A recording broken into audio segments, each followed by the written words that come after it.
Bonjour et bienvenue dans T'attends quoi, le podcast qui vous aide à prendre soin de votre santé. Ce rendez-vous vous est proposé par l'Assurance Maladie pour mieux comprendre la prévention en santé et ses enjeux.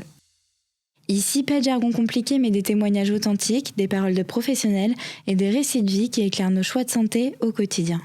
Aujourd'hui, nous abordons un sujet essentiel, le dépistage du cancer du col de l'utérus. Un sujet qui concerne de nombreuses femmes et qui peut littéralement sauver des vies. Savez-vous que chaque jour, en France, 3 femmes meurent du cancer du col de l'utérus ? Et pourtant, c'est l'un des rares cancers que l'on peut prévenir. Mais le chiffre qui doit surtout nous alerter, c'est que 40% des femmes ne se font pas dépister. Pour répondre à toutes les questions qu'on n'ose pas toujours poser, on retrouve aujourd'hui Assetou Keita-Perrin, sage-femme, et Émilie qui a accepté de nous partager son histoire. Bonjour Madame Keita-Perrin, vous êtes sage-femme à Saint-Pierre-des-Corps. Pouvez-vous nous expliquer c'est quoi le cancer du col de l'utérus ? Le cancer du col de l'utérus, c'est une tumeur qui va toucher les cellules du col de l'utérus. Et le col de l'utérus, c'est la partie de l'utérus qui se trouve au fond du vagin. C'est l'un des cancers les plus fréquents en France chez la femme. On le trouve principalement chez les femmes de 30 à 65 ans. Et il est lié au papillomavirus qu'on va attraper par contre sur les premiers rapports sexuels, donc dès l'adolescence en général. Justement, en parlant du papillomavirus, il paraît qu'on peut prévenir du coup ce papillomavirus et donc ce cancer avec un vaccin. Est-ce que c'est vrai ? Oui, c'est vrai. On peut le prévenir avec le Gardasil 9, qui est un vaccin qui va protéger contre les souches les plus virulentes de papillomavirus. Et à quel âge on peut ou on doit faire ce vaccin ? Idéalement entre 11 et 14 ans. Et ensuite, on peut faire un rattrapage entre 15 et 26 ans, du coup, maintenant. Et est-ce que les garçons aussi doivent le faire ? Oui, parce que le papillomavirus va entraîner des cancers autres que celui du col de l'utérus. Il va entraîner notamment le cancer de la gorge, de la bouche, de l'anus, de la vulve et du pénis. Pour prévenir le papillomavirus, il y a ce vaccin, mais ça suffit pas, il faut aussi se faire dépister.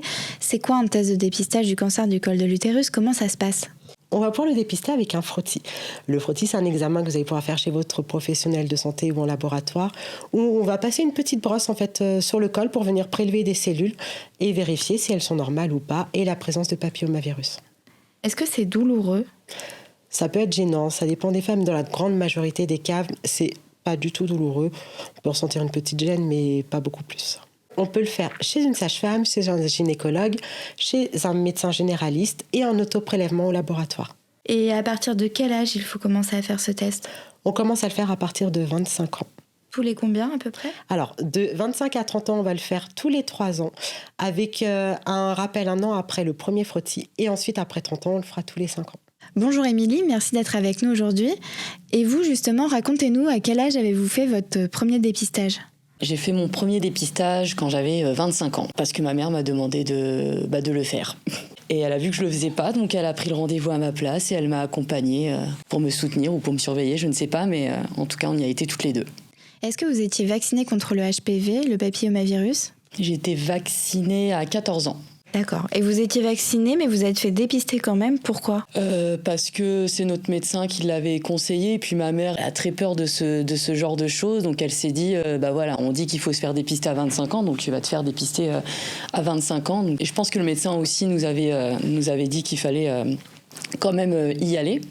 Donc elle a juste suivi les consignes qu'on donne au niveau de la santé. Et elle m'a amenée faire le dépistage à 25 ans. Est-ce que vous pouvez nous expliquer, Madame Keita-Perrin, pourquoi le dépistage avant 30 ans, c'est tous les 3 ans et ensuite, c'est tous les 5 ans ? Alors, on va chercher le papillomavirus qu'à partir de 30 ans, parce qu'il est très fréquent dans la population générale, on le trouve dans 80% de la population.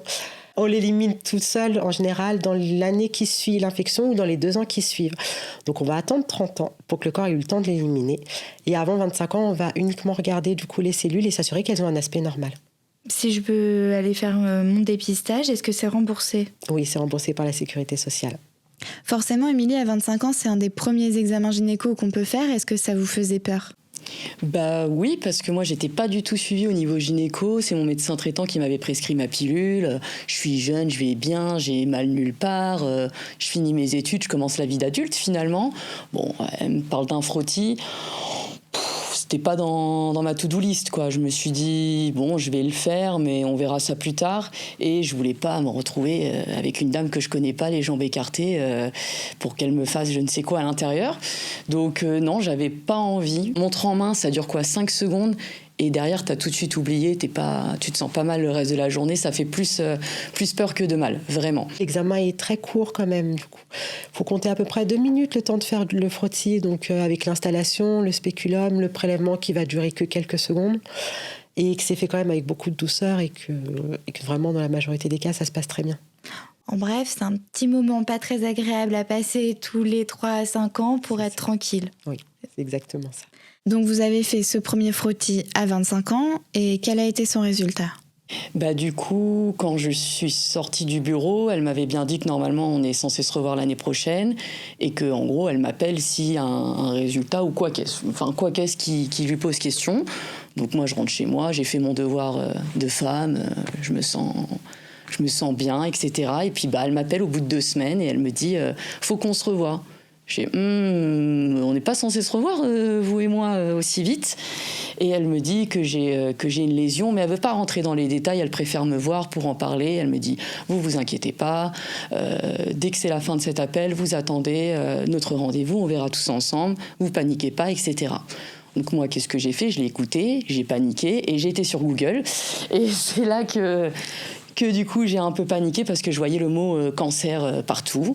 J'ai décidé de lui faire confiance et j'ai attendu les 3 semaines avant de la rencontrer pour qu'elle m'explique que j'avais une lésion de haut grade, donc des cellules cancéreuses au niveau du col de l'utérus et qu'il fallait mettre un plan d'action face à ça. Direct, elle t'oriente en fait, puisque ça fait plus partie de son champ d'intervention, donc tu changes.